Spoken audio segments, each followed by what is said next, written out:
औज़ुबिल्लाहि मिनश्शैतानिर्रजीम बिस्मिल्लाहिर्रहमानिर्रहीम। प्यारे बच्चों, अस्सलामु अलैकुम व रहमतुल्लाहि व बरकातुहू।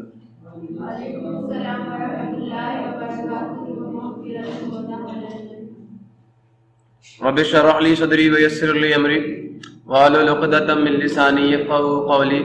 Rabbi ज़िदनी इल्मा rabbi ज़िदनी इल्मा rabbi ज़िदनी इल्मा। अल्लाहुम्मा इन्नी अस्अलुका इल्मन नाफ़िअ व रिज़्क़न तय्यबा व अमलन मुतक़ब्बला। अल्लाहुम्मा अल्लिमनी अल-किताब वल हिसाब। अल्लाहुम्मा ज़क्किरनी मिन्हु मा नसीतु व अल्लिमनी मिन्हु मा जहिलतु। अल्लाहुम्मा ख़ुज़ बियदी। अरे बच्चों, आज हम लोग physics 9th class chapter number 8 का लेक्चर नंबर 4 स्टार्ट कर रहे हैं और चैप्टर का नाम है थर्मल प्रॉपर्टीज ऑफ मैटर। और आज का हमारा टॉपिक है जी क्या? हाँ जी, चेंज ऑफ स्टेट। अभी तक जो हमने बात की है वो हमने बात की है चेंज। मैंने पहले आपको बताया था, प्रीवियस लेक्चर के स्टार्ट में मैंने आपको बताया था कि बच्चों जो बात आज हम करने जा रहे हैं उसमें अब जब हम किसी बॉडी को हीट करते हैं तो इसका मतलब हम उस बॉडी में थर्मल एनर्जी डाल रहे हैं। वो थर्मल एनर्जी दो काम कर सकते हैं, या तो बॉडी के टेम्परेचर को राइज करेगी या वो बॉडी की फिजिकल स्टेट को चेंज करेगी। अगर तो बॉडी के टेम्परेचर को राइज करती है, फिजिकल स्टेट को चेंज नहीं करती, तो हम कहेंगे वो स्पेसिफिक हीट है या हीट कैपेसिटी है। अगर तो आपने 1 kg mass of the body का टेम्परेचर 1 डिग्री केल्विन तक राइज करने के लिए मेजर किए कि हीट की क्वांटिटी कितनी है, तो बच्चे वो स्पेसिफिक हीट बन जाती है। और अगर पूरी बॉडी कितनी एनर्जी स्टोर करेगी, समझ आ नहीं है, एम मैस की बॉडी कितनी एनर्जी अपने अंदर स्टोर करेगी for 1 degree kelvin rise in इस टेम्परेचर, तो that is called the heat capacity. दो चीजें मैंने पढ़ाई हैं आपको प्रीवियस लेक्चर में और वो आपको मैंने समझा भी दी। और पानी की लार्ज स्पेसिफिक हीट के फायदे क्या हैं? तो water has large specific heat capacity, for this reason water is used for storing and carrying the thermal energy from one place to another place. हाँ, इंसान गधा भी वही पालता है जो ज्यादा बोझ उठा के लेके जा सके। तो इसलिए पानी जो है ये एक ऐसा मटेरियल है, एक ऐसी सवारी है जो बहुत ज्यादा हीट अपने अंदर एब्जॉर्ब कर लेता है, फिर भी इसका टेम्परेचर राइज बहुत कम करता है। समझ आया नहीं है? तो इसकी हीट को स्टोर करने की कैपेसिटी बहुत ज्यादा, क्योंकि इसके 1 kg की कैपेसिटी 4200 जूल्स, ठीक है, 4200 जूल्स है। 1 kg वाटर जो है अगर उसका टेम्परेचर आप 1 डिग्री केल्विन तक राइज करें तो वो 4200 जूल्स एनर्जी स्टोर करता है। टेम्परेचर में भी इतना इंक्रीज नहीं आता। समझ आया या नहीं आया? तो ये अच्छी एक मटेरियल की अच्छी सिफ्त है। समझ आया नहीं है? तो इसलिए हम इसको as a cooling agent use करते हैं इन द कार्स, रेडिएटर्स। इसको हम यूज करते हैं in the heating system of houses.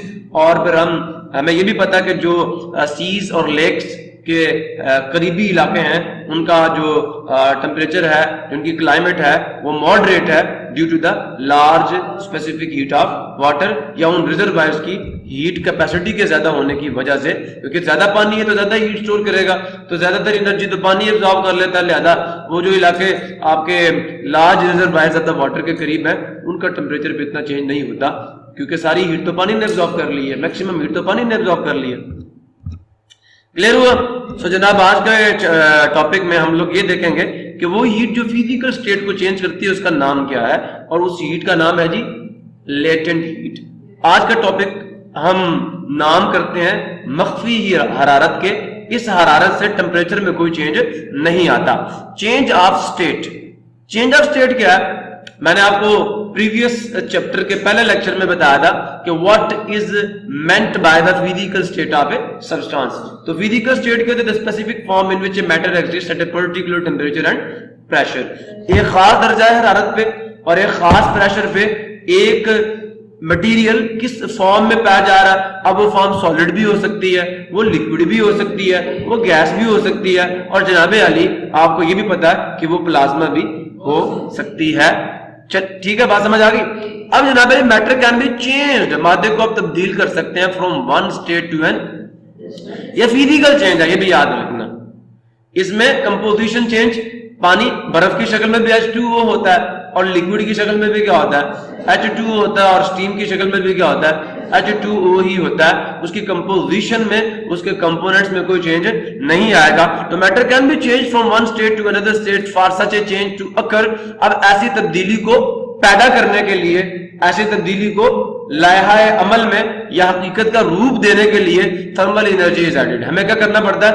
Heat energy डालनी पड़ती है, आर रिमूव या उसे निकालना पड़ता है फ्रॉम ए सब्सटेंस एक शय से। रिमार्क जरा गौर से सुन लें, during the change of state thermal energy और heat energy given to the body is used to reduce the intermolecular forces not to increase the kinetic energy.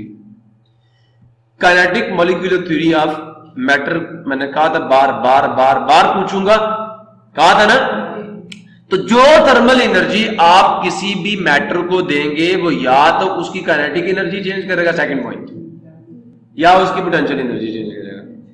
तो जनाब मैंने जो भी प्रीवियस टॉपिक्स आपको पढ़ाया वहां पे काइनेटिक एनर्जी चेंज हो रही थी, तो फिर पोटेंशियल एनर्जी चेंज नहीं होगी, चेंज इन फिजिकल स्टेट नहीं आएगा। अब जब अगर वो हीट जो आप किसी बॉडी को दे रहे, तो याद रखना during the change of state thermal energy that is provided to the body, that is given to the body is used to reduce, that is change, reduce या इंक्रीज। देखे ना, बॉडी की स्टेट चेंज करनी है। आप देखिए, मेरी बात गौर से सुने। आइस है, सॉलिड स्टेट ऑफ वाटर। अब इसको लिक्विड में लाने के लिए हमें क्या करना पड़ेगा? इंटरमॉलिक्यूलर फोर्सेस को वीक करेंगे तो लिक्विड आएगा ना, शेप जो है वो चेंज होगी, शेप फिक्स नहीं रहेगी। शेप फिक्स है तो इसका मतलब इंटरमॉलिक्यूलर फोर्सेस बहुत स्ट्रॉन्ग है, जिन्होंने पोजीशंस पर पकड़ कर रखा हुआ पार्टिकल्स को। ज्यादा एनर्जी है, समझ आया नहीं है? ज्यादा स्ट्रॉन्ग फोर्सेस है। अब यहां अच्छा मुझे ये बताओ, इस फॉर्म में कौन सी एनर्जी ज्यादा है, काइनेटिक या पोटेंशियल? जनाब यहां पे पोटेंशियल एनर्जी ज्यादा है, काइनेटिक एनर्जी क्या है? जैसे ही हीट दोगे क्या होगा?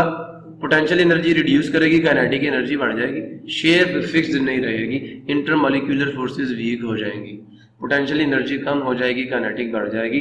नहीं समझ आया दोबारा पूछ लो। इसे हम कहते हैं मेल्टिंग। अब इसको फिर हीटअप करोगे तो जनाब गैस बन जाएगी। सुन रहे हो, ये बॉइलिंग कहलाता है और ये फिक्स टेम्परेचर पे होगा। पहले टेम्परेचर राइज करते करते करते करते काइनेटिक एनर्जी फिक्स्ड क्वांटिटी तक इंक्रीज कर जाएगी, और उसके बाद क्या होगा? उसके बाद ये जो इसका वॉल्यूम फिक्स्ड है, जो लेयर्स के दरमियान में इंटरमॉलिक्यूलर डिस्टेंसेस फिक्स्ड थे, वो भी क्या हो जाते हैं? फिक्स नहीं रहते। समझ आया नहीं यार? और ये फिजिकल स्टेट, अब इंटरमॉलिक्यूलर फोर्सेस बहुत ही ज्यादा वीक हो जाती हैं और मॉलिक्यूल्स इतना ज्यादा एक दूसरे को नहीं खींचते, जिधर मुंह आता उधर फिरते रहते हैं। अब आपके पास गैस थी, आपने क्या किया? अब इसके अंदर बहुत ज्यादा हीट एनर्जी है, ठीक है, काइनेटिक एनर्जी बहुत ज्यादा बढ़ गई। अब आप चाहते हैं नहीं जनाब पोटेंशियल एनर्जी हमने डालनी है, तो आपको हीट क्या करनी पड़ेगी? निकालनी पड़ेगी। फ्रीजर में रखोगे क्या हो जाएगा? लिक्विड बन जाएगा, इसे कहते हैं कंडेंसेशन। अब यहां पे ये जो गैस है वो लिक्विड में जब कन्वर्ट होगी तो वो हीट को क्या करेगी? इवॉल्व करेगी। वो एनर्जी जो इसने बॉयल करने में ली थी, अब वो कंडेंस करने पे वो हीट क्या करेगी? उसे छोड़ेगी, उस एनर्जी को वो छोड़ेगी। टेम्परेचर नहीं चेंज होगा इसका, लिक्विड बन गई। लिक्विड से बर्फ में जाने के लिए फिर हमें वो एनर्जी निकालनी पड़ती है, फ्रीजिंग एक्सोथर्मिक प्रोसेस है। अच्छा ये तो बताओ एंडोथर्मिक प्रोसेस क्या होता है और एक्सोथर्मिक प्रोसेस क्या होता है? पता नहीं पता? नहीं पता? गौर से सुन लो। ए फिजिकल और केमिकल प्रोसेस, ठीक है, that absorbs heat when it occurs is called endothermic process. Endo एक ऐसा फिजिकल या केमिकल प्रोसेस जब वो अकर हो, जब वो रूनमा हो, तो उसको हीट हमें देनी पड़े। खाना पकाते हो तो हीट देते हो या लेते हो? तो एंडोथर्मिक है। नहीं समझ आया? अंडा बॉयल करते हो हीट देते हो कि लेते हो? एंडोथर्मिक है। अब समझ आया नहीं यार? अच्छा मजे की बात यह है, जब नेचुरल गैस जलाते हो हीट देते हो कि लेते हो? देते हो। जब नेचुरल गैस जल रही होती है हीट देते हो? Exothermic process. अच्छा ये बताओ मेल्टिंग एंडोथर्मिक है एक्सोथर्मिक है? हीट देते हो लेते हो? बर्फ को पिघलाने के लिए हीट एब्जॉर्ब होगी, एंडोथर्मिक है। अच्छा बताओ लिक्विड से गैस में जाने के लिए हीट देनी पड़ती है लेनी पड़ती है? तो एंडोथर्मिक है। अब गैस जब लिक्विड में चेंज होगी तो जितनी हीट एब्जॉर्ब की थी उतनी रिलीज भी करेगी। एक्सोथर्मिक है एंडोथर्मिक है? हीट निकालोगे तो वापस आएगा, तो ये क्या? एक्सोथर्मिक है।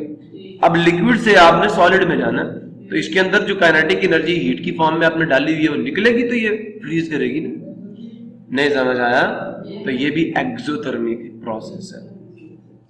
समझ आ गया? रिमार्क याद रखिएगा, जब भी फिजिकल स्टेट चेंज होती है तो याद रखिएगा जो हीट आप बॉडी को देते हैं या उससे लेते हैं वो असल में बॉडी की पोटेंशियल एनर्जी को चेंज करती है, काइनेटिक एनर्जी को चेंज नहीं करती।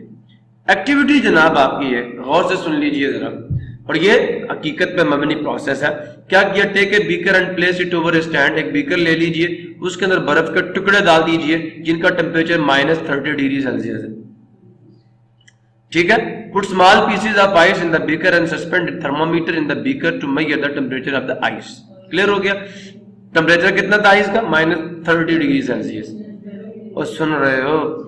No place a burner under the beaker. अब आप एक बर्नर रख दें, किसके नीचे? बीकर के नीचे। क्लियर हो गया? उस बीकर के नीचे आपने एक चूल्हा रख देना। चलो जी, रख दिया। The ice will start melting. ऐसा नहीं है, शुरू में आइस का टेम्परेचर -30 से कहां तक जाएगा? 0 डिग्री सेल्सियस। इतना जल्दी मेल्ट नहीं करेगी। जब सारी आइस का टेम्परेचर 0 डिग्री सेल्सियस हो जाएगा तो जनाब यानी थर्मामीटर क्या कर देगा? रुक जाएगा। वो आपको कोई टेम्परेचर वेरिएशन शो नहीं करेगा और बर्फ पिघलना शुरू हो जाएगी।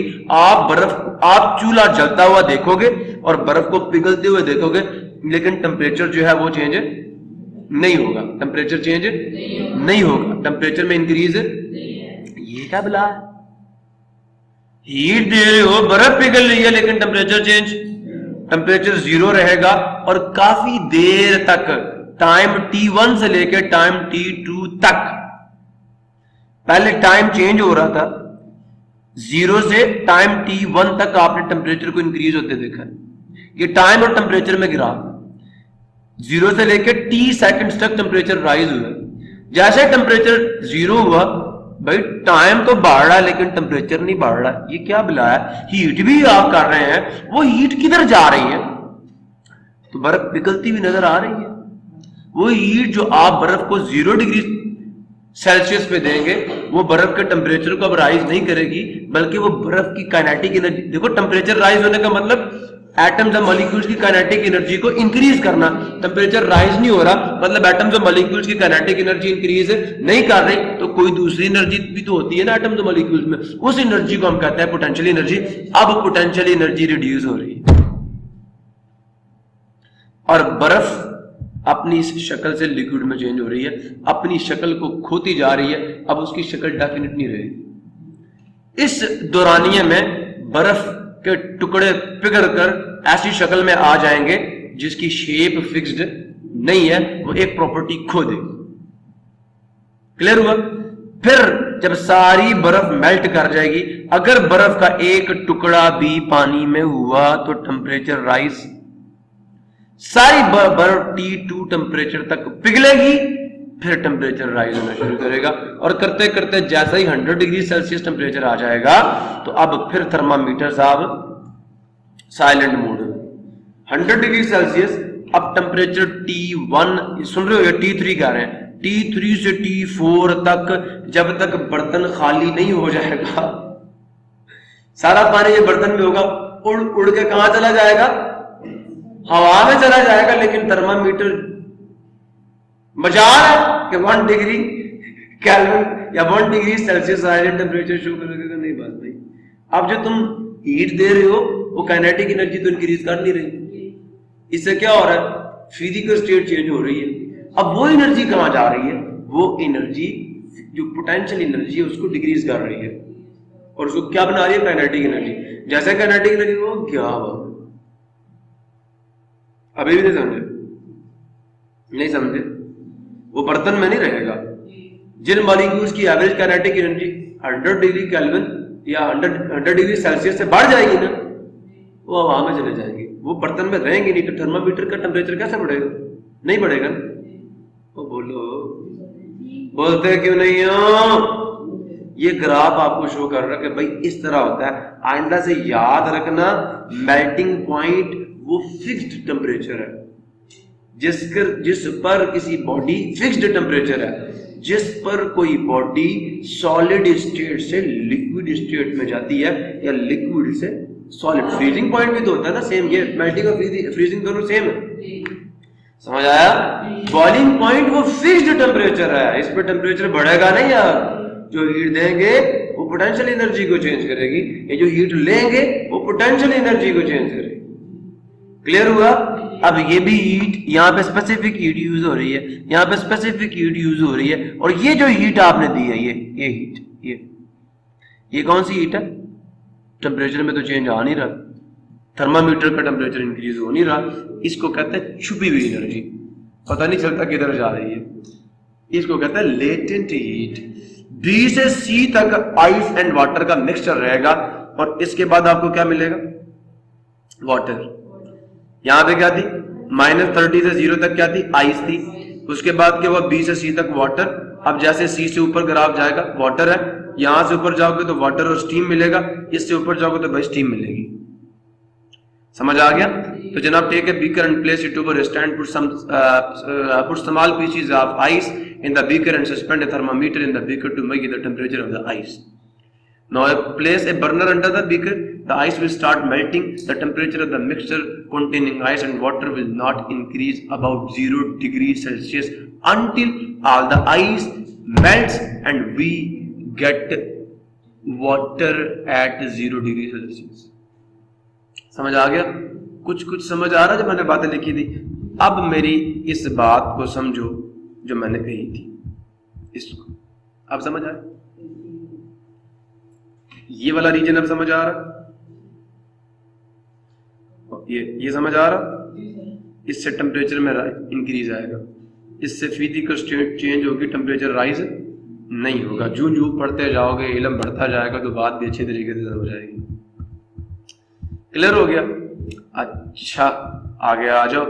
अब जी, if this water at 0 degree Celsius is further heated, अगर आप उसे मजीद हीट करेंगे, अब दोबारा से मॉलिक्यूल्स की काइनेटिक एनर्जी बढ़ेगी, टेम्परेचर बढ़ेगा।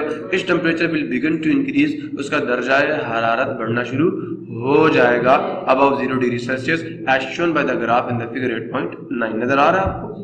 अच्छा, पार्ट ए भी अब गौर से सुनते जाएं। ये जो पार्ट ए भी है, कहां से ए से बी तक, ये ग्राफ का जो पार्ट है, on this portion of the curve, इस कर्व, ग्राफ को कर्व भी कहते हैं, इस कर्व के इस हिस्से में the temperature of ice increases from -30 to 0 degree Celsius. Part B C जो ग्राफ का है, when the temperature of the ice reaches to 0 degree Celsius, not 2 degree Celsius. बोलते क्यों नहीं हो जी सर? 0 degree Celsius. क्लियर हो गया? तो when the temperature of the ice reaches to 0 degree Celsius, अल्लाह वालों, the ice water mixture remains at this temperature until all the ice melts. Clear? यहां तक कि सारी बर्फ पिघल जाए। फिर जिस सीढ़ी में क्या हुआ, अब वाटर ही वाटर, टेम्परेचर बढ़ेगा ही जनाब। अब यहाँ पे स्पेसिफिक हीट, ये वो हीट जो अब हम दे रहे हैं ना, ये स्पेसिफिक हीट है, टेम्परेचर राइज करती जाएगी। क्लियर हुआ जनाब? सीढ़ी पोर्शन में क्या आ रहा? Temperature of substance that is water increases from 0 degree Celsius to 100 degree Celsius. The amount of energy so added, अब जो एनर्जी हम डाल रहे हैं, is used up in increasing the temperature, that is kinetic energy of the water molecules. वैसे समझे हो? चलो नेक्स्ट आ जाओ। पार्ट डी में क्या हुआ अल्लाह वालों? पार्ट डी में फिर आगे स्टीम और वाटर, जब तक सारा वाटर स्टीम में चेंज नहीं होगा अपने टेम्परेचर बढ़ना भूल जाओ। क्लियर हुआ? समझ आया? तो at 100 degree Celsius water begins to boil, पानी जोश मारना शुरू कर देगा। बुलबुले बनते हैं नहीं बनते? ठीक है। एंड चेंजेस इनटू स्टीम, और वो भाप में चेंज हो जाएगा। The temperature remains 100 degree Celsius until all the water changes into steam and nothing remains in the beaker as liquid water. समझे हो? आ जाओ, यही चीज है। बस सुनो भाई, सुन रहे हो? यही चीज है। किसी को मसला है तो पूछो, क्योंकि तो आप लोग पूछते नहीं हो ना। टेम्परेचर राइज हुआ, यहां पे जो हीट दे रहे हैं उस हीट को क्या कहते हैं? ये जहां पे हम जो हीट, अब ये जो हीटिंग हम करेंगे इस रीजन में, वो हीट क्या करेगी? किसको चेंज करेगी? काइनेटिक एनर्जी को। और जो हीट काइनेटिक एनर्जी को चेंज करेगी वो टेम्परेचर राइज करेगी। इसको स्पेसिफिक हीट कहेंगे। यहां से यहां तक इस रीजन में जो हमने हीट दी सादिया, यहां तक पुत्र जो हीट दी वो क्या करेगी? टेम्परेचर राइज करेगी। हाँ, टेम्परेचर 0 रहेगा ना, तो क्या होगा?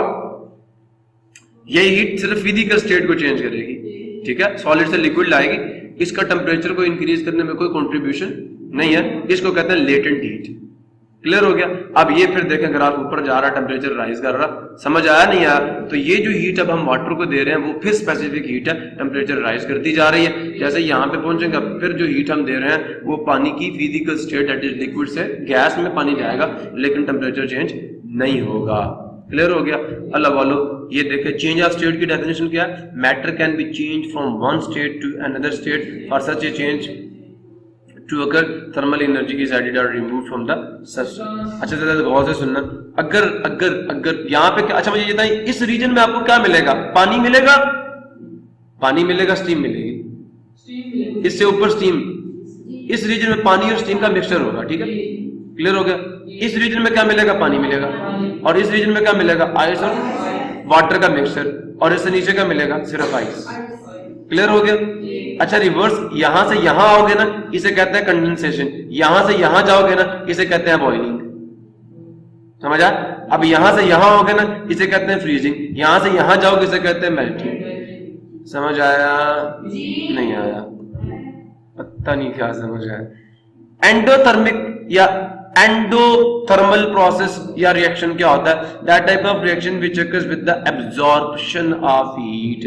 मेल्टिंग एंडोथर्मिक है, एक्सोथर्मिक है? मेल्टिंग में हीट देनी पड़ती है या हमें मिलती है? देनी पड़ती है। एक्सो का मतलब निकलना होता है, देने का मतलब हमें उसको गर्म करना पड़ेगा। गर्म पानी ठंडा होता है तो हमें हीट देता है ना, गर्म पानी से नहाते हो तो वो आपको गर्मी देता है। समझ आया? गर्म पानी खुद ठंडा हो जाता है, आपको गर्म कर देता है। नहीं समझ आया? तो गर्म पानी का ठंडा होना, ठीक है, वाटर का ठंडा होना एक्सोथर्मिक प्रोसेस है, पानी का गर्म होना endothermic process. The process that occurs with the absorption of heat is called endothermic process और रिएक्शन। एक्सोथर्मिक, एक्सो का मतलब खारिज होना, ठीक है, निकालना, ठीक है, और एंडो का मतलब एब्जॉर्ब, इसे कहते हैं हरारत गिर। एंडो हरारत गिर अमल है, और एक्सो हरारत जा, हरारत खारिज करने वाला। That type of reaction which occurs with the emission, किससे? Of heat is called exothermic reaction. Comment मैंने लिखा था, change in physical state of matter occurs because of the change in thermal energy. Physical state जो है उसमें change thermal energy के change की वजह से आता है। मेल्टिंग पॉइंट क्या जी? The constant. अब गौर से सुन लेना, मेल्टिंग पॉइंट की डेफिनेशन इंशाअल्लाह 5वां चैप्टर केमिस्ट्री में लाजमन पूछूंगा। मेल्टिंग पॉइंट क्या? The constant temperature. क्या ये कांस्टेंट ही होता है? चेंज होता है ये? देख लो ग्राफ से, मजाल है यहां से यहां तक टेम्परेचर चेंज हो, ये वो कांस्टेंट टेम्परेचर है 0 डिग्री सेल्सियस, जिसपे कोई चीज सॉलिड से मेल्ट होकर किसमें चली जाएगी? The constant temperature at which a pure substance is converted from its solid state to its liquid state is called melting point. Clear हो गया। फ्रीजिंग पॉइंट का the constant temperature at which a pure substance is converted from its liquid state to its is called its freezing point. And the melting और fusion. अब ये melting या fusion क्या है, पिघलाव क्या है? ये वो अमल है, the process of converting a pure substance from solid state to liquid state at a constant temperature is called, ये इस प्रोसेस का नाम मेल्टिंग है या फ्यूजन है। बॉइलिंग क्या है? The process of converting a pure substance from its solid state to gaseous state at a constant temperature is called boiling. Boiling point क्या होता है? मेल्टिंग पॉइंट की डेफिनेशन देख लो, the constant temperature at which a pure substance is converted from its to gaseous state. याद रखोगे, boiling point है, मैं छोड़ गया था वैसे। आगे चलूं, कंडेंसेशन क्या? The process of converting a pure substance from gaseous state to its liquid state at a constant temperature is called condensation. Freezing बता चुका हूं मैं, the process of converting a pure substance from liquid state to gaseous state at a constant temperature, temperature constant रहेगा, is called what is called the freezing, is called freezing process है। Latent heat of fusion, fusion किसे कहते हैं? Melting. Latent heat of melting, fusion, ठीक है। तो बेटा जी बात जरा गौर से सुनना, इस टेम्परेचर पे सुन रहे हो? नहीं सुन रहे? फ्यूजन में टेम्परेचर चेंज होता है, फ्यूजन में, मेल्टिंग में टेम्परेचर चेंज होता है? नहीं होता। पढ़ लो फिर, ये हीट की वो अमाउंट है जो हमें चाहिए होती है, which is required to change the unit mass. कितना मास? कितना? 1 kg, 1 kilogram mass of a substance from किससे? सॉलिड से लिक्विड स्टेट में। किस पॉइंट पे उसके melting point? Without change in its temperature, temperature change होता ही नहीं। तो the amount of heat, heat की वो मिकदार जो किसी भी सब्सटेंस के 1 kg मास को उसके मेल्टिंग पॉइंट, 1 kg मास को उसके मेल्टिंग पॉइंट पे क्या करने के लिए, सॉलिड स्टेट से लिक्विड स्टेट में चेंज करने के लिए चाहिए होती है without any change in its temperature is called its latent heat of fusion. Heat की वो क्वांटिटी है जो किसी भी सब्सटेंस के 1 kg मास को, ठीक है, उसके मेल्टिंग पॉइंट पर सॉलिड स्टेट से लिक्विड स्टेट में चेंज करने के लिए चाहिए without A change in the temperature.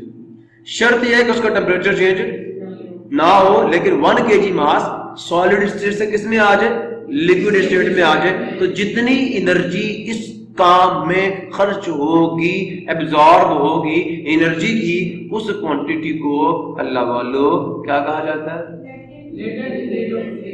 Latent heat of fusion. उसे हम कहते हैं latent heat of fusion. To change the unit mass of a substance from solid state to liquid state at its melting point without a change in its temperature is called as latent heat of fusion। रट्टा मारने की जरूरत नहीं है, 1 kg मास होगा, solid state से liquid state में change करना मेल्टिंग पॉइंट में, मेल्टिंग पॉइंट भी होगा सॉलिड से लिक्विड में, वरना तो होता ही नहीं है। Without a change in the temperature, temperature भी चेंज नहीं होता, पता है हमें, is called its latent heat of fusion. इससे पिघलाव की हरारतें मख्फी करते हैं। किसकी? पिघलाव के वक्त जो हरारत जाकर चीज में छुप जाती है और टेम्परेचर की फॉर्म में शो नहीं होती। Ice changes at 0 degree Celsius into water. Latent heat of fusion of ice is 3.36 multiplied 10 raise to the power. अब बोलो इसकी साइंटिफिक नोटेशन से कॉमन नोटेशन में चेंज करो, क्या आएगा? 2 प्लेसेस यहाँ पे 3 0 आगे और लगाए, अगाई दाई सैकड़ा हजार 10,000 लाख 3,36,000 जूल पर केजी एनर्जी चाहिए।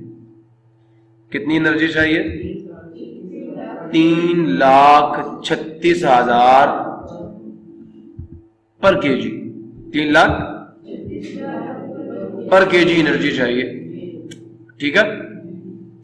दैट इज, और सुन रहे हो, 3,36,000 joules heat is required to melt 1 kg of ice into water at 0 degree Celsius. ये मतलब है इसका। इस एनर्जी का क्या मतलब है कि 3,36,000 जूल एनर्जी जब तुम 1 kg वाटर को 0 डिग्री सेल्सियस पे दोगे तो वो किस में चेंज हो जाएगा? वाटर नहीं, सॉरी, आइस को दोगे तो वो वाटर में चेंज हो जाएगी और उससे टेम्परेचर राइज नहीं होगा। समझ आया? अच्छा, latent heat, the amount of heat that is used in changing the state of body. यही है लेटेंट हीट की क्या डेफिनेशन है? ये फ्यूजन भी होती है, वेपोराइजेशन भी होती है। तो हीट की वो मिकदार जो हमें चाहिए किसी बॉडी की स्टेट को चेंज करने के लिए, उसके मेल्टिंग पॉइंट पे या बॉइलिंग पॉइंट पे। किसी चीज के 1 यूनिट मास की स्टेट को चेंज करने के लिए जो एनर्जी की क्वांटिटी हमें चाहिए उसकी लेटेंट हीट होती है, उसकी हरारत मख्फी होती है। अब दूसरी आ गई latent heat of vaporization. The amount of heat which is used to change the unit mass of a substance from liquid to, इसी से बनाना, which is required to change the unit mass of a substance from solid से क्या था? Liquid था, अब liquid से किस में चला जाए? गैस में, ठीक है। At its boiling point without a change in its temperature is called its latent heat of vaporization। एक से दूसरा, water boils at, या when water is heated it boils at 100 degree Celsius until it changes completely into ice। इस latent heat of vaporization is 2.26 multiplied 10 raised to the power, कितना जी? To the power 6 joules पर kg. समझ आया? इसका मतलब क्या है? 2 2 6, कितने जीरो लगाऊं आगे? 6 थे, 4 जीरो लगे। अगाई दाई सैकड़ा हजार 10,000 लाख 10 लाख 22,60,000 जूल एनर्जी चाहिए 1 किलोग्राम पानी को स्टीम में चेंज करने। ये मतलब है इसका 22,60,000 जूल एनर्जी 1 kg वाटर को चाहिए किस में चेंज होने के लिए? रोहिना, स्टीम। 1 किलोग्राम पानी को स्टीम में चेंज करने के लिए 22,60,000 जूल एनर्जी देनी पड़ेगी। किस पे? उसके बॉइलिंग पॉइंट। नहीं समझ आया? और टेम्परेचर चेंज नहीं होगा। ये मख्फी हरारत है, जैसे कहते हैं खुलाव की, पानी खोलता है, बॉइलिंग को खोलना करना है, जोश। तो इसे कहते हैं जोश की हरारतें मख्फी। क्लियर हो गया? तो दैट इज, इसका मतलब यह है कि 1 kilogram of water requires 2.26 multiply 10 raise to the power 6 joules heat to change it completely into gas at its boiling point. Clear हो गया? Latent heat of fusion, latent heat of fusion मैंने अभी पीछे बढ़ाया, आप उसको थोड़ा मैथमेटिकली भी देखेंगे। When a substance is changed from solid to liquid state by adding heat the process is called melting. तो व्हेन ए सब्सटेंस, जब किसी शय को हम लोग चेंज करते हैं फ्रॉम सॉलिड टू लिक्विड, किसमें? सॉलिड से लिक्विड में, बाय एडिंग हीट, क्या करके उसमें हरारत ऐड करके, the process is called melting. इस अमल को पिघलाव कहते हैं, ठीक है, या फ्यूजन कहते हैं। The temperature at which A solid starts melting, वो दर्जा है हरारत जिस पर एक सॉलिड पिघलना शुरू करता है, ठीक है, is called its fusion point और melting point. When the process is reverse, जब इस अमल को आप उल्टा देते हैं, when a liquid is cooled, ठीक है, उससे हम हरारत निकालते हैं। कूल करने का मतलब क्या? We will take out the heat, ठीक है, हम उससे हरारत निकाल लेंगे। तो when a liquid is cooled it changes from solid state to, it is changed into solid state, sorry, liquid solid में चेंज हो जाता है। The temperature at which a substance changes from liquid to solid state is called its freezing point. Clear हो गया? या solidification point भी कहते हैं। तो different substances have different melting points, however the freezing point of a substance is same as its melting point. Definition क्या है जी? लेटेंट हीट ऑफ फ्यूजन की लेटेंट हीट हरारत मख्फी होती है। Heat energy required to change unit mass of a substance from solid to liquid state at its melting point without change in its temperature is called its latent heat of fusion. अब बच्चे बात गौर से सुनना, latent heat of fusion जो है उसको हम क्या कहते हैं? HF। क्लियर हो गया? अब क्योंकि टेम्परेचर तो चेंज नहीं होता, पहले टेम्परेचर चेंज हो रहा था, तो मैंने कहा था जो हीट हम बॉडी को देते हैं वो चेंज इन टेम्परेचर और मास ऑफ द बॉडी के डायरेक्टली प्रोपोर्शनल, शुरू वाला फॉर्मूला। अब क्योंकि लेटेंट हीट तो टेम्परेचर चेंज नहीं हो रहा, टेम्परेचर पे डिपेंड ही नहीं करती, तो ये फिर किस पे डिपेंड करेगी? बॉडी के मास पे। बॉडी का मास ज्यादा होगा तो ज्यादा हीट देनी पड़ेगी, बॉडी का मास कम होगा तो हीट कम देनी पड़ेगी। तो लेटेंट हीट ऑफ फ्यूजन जो है, जो HF है, ये जो हमें हीट देनी पड़ेगी, ये directly proportional to the mass है, ठीक है। जो हीट हमें बॉडी को फ्यूज करने के लिए देनी पड़ेगी वो बॉडी के मास के क्या डायरेक्टली प्रोपोर्शनल है। लिहाजा जनाब delta q of is equal to H, ये है लेटेंट हीट ऑफ फ्यूजन, ठीक है। समझ आया नहीं यार? तो अब HF कांस्टेंट आ गया, प्रोपोर्शनलिटी को इक्वालिटी में चेंज किया, तो HF की क्या डेफिनेशन है? Amount of heat given to unit mass of a body to convert it from its solid state to its liquid state at its melting point with change in temperature of the body. Clear हो गया? ये formula आ गया। Ice changes from 0 at 0 degree Celsius into water, latent heat of fusion of ice is कितना था? 3,36,000 joule पर KG, that is, ये मैंने आपको बता दिया था। 3.36 multiply 10 raised to the power 5 joules of heat is required to melt 1 kg of ice into water at 0 degree Celsius. Latent heat of vaporization जनाब, when heat is given to a liquid at its boiling point, तो क्या होता है? Its temperature remains constant, temperature change नहीं होता। The heat energy given to a liquid at its boiling point is used up, वो क्या होती है? वो यूटिलाइज हो जाती है in changing its state from liquid to gas without any increase in its temperature. This definition of the latent heat of vaporization is this quantity of heat. आप इसी जुबान में क्यों नहीं लिखते? इस जुबान में heat energy required to change unit mass of a substance from liquid to gaseous state. तो quantity of heat that changes unit mass of a substance completely into gas at its boiling point without any change in its temperature is called its latent heat of vaporization. It is denoted by HV. इसको HV से show करते हैं, लेकिन हमें previous study से पता है the amount of heat given to a body at its melting point is directly proportional to its mass. मास ज्यादा होगा at its boiling point, sorry. तो it is experimentally proved that amount of heat given to a body at its boiling point is directly proportional to its mass. So constant आएगा, sign of proportionality की जगह पे जब वो equality में change होगा तो HV जो कि लेटेंट हीट ऑफ वेपोराइजेशन है वो बराबर होती है क्या? Amount of energy given to unit mass of a body at its boiling point to convert it from liquid state to gaseous state completely without a change in its temperature is called what is called its latent heat vaporization. When water is heated, it boils at 100 degrees Celsius under the standard pressure at 1 atm pressure. Its temperature remains 100 degrees Celsius until it is changed completely into steam. Its latent heat vaporization is 2.26 22,60,000 joules per kg. याद है? अब देखें joule पर KG unit आएगा इसका, ऊपर joule नीचे KG, और पीछे का तो ऊपर जूल नीचे केजी ही था और ऊपर क्यूएफ था, हीट ऑफ फ्यूजन थी। क्लियर हो गया? अच्छा वैसे की बात एक बात का एक सवाल का मुझे जवाब दो।